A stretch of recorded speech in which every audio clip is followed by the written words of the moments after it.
భార్యాభర్తలు ఇద్దరు ఉద్యోగం చేస్తున్నారా? నెలాఖరికి వచ్చే లోపల ఒక పైసా కూడా మిగలటం లేదా అని బాధపడుతున్నారా? ఈరోజు మీ కొరకు నేను ప్రార్థన చేస్తున్నా, దయచేసి ఏకీభవించండి. ప్రియమైన మా పరలోక తండ్రి, యేసుక్రీస్తు ప్రభు పరిశుద్ధ నామమును బట్టి మీ సన్నిధికి వస్తున్నాం దేవా. ఈ సమయంలో ప్రత్యేకంగా ఎవరైతే ఆర్థిక ఇబ్బందులతో బాధపడుతున్నారో వాళ్ళని జ్ఞాపకం చేసుకోండి. మంచి జాబ్లో స్థిరపరిచారు.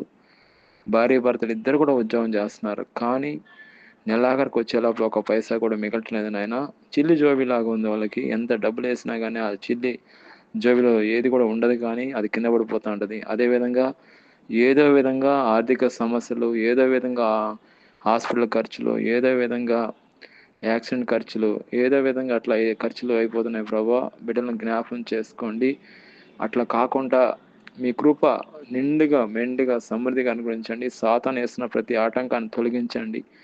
సాతాను వేస్తున్న ప్రతి అయ్యా మీకు వ్యతిరేకంగా లైఫ్ అర్షన్ ఆయన పరిశుద్ధాత్ముడ వాళ్ళ కుటుంబాలను మీరు దర్శించండి. ఆర్థికంగా మీరు దీవించండి. ఆర్థికంగా మీరు ఆశ్రయించండి. ఈ ఉదయకాలం ప్రత్యేకంగా నేను ప్రార్థన చేస్తున్నాం. మీకు వాక్యం సెలవిస్తున్నది. ఫిలిప్పీయులకు రాసిన పత్రిక 4వ అధ్యాయం 19 వచనం, కాగా దేవుడు తన ఐశ్వర్యం చొప్పున క్రీస్తు మహిమలో ప్రతి అవసరం తీరుస్తున్నారు దేవా. వీళ్ళని ఆర్థికంగా దీవించండి.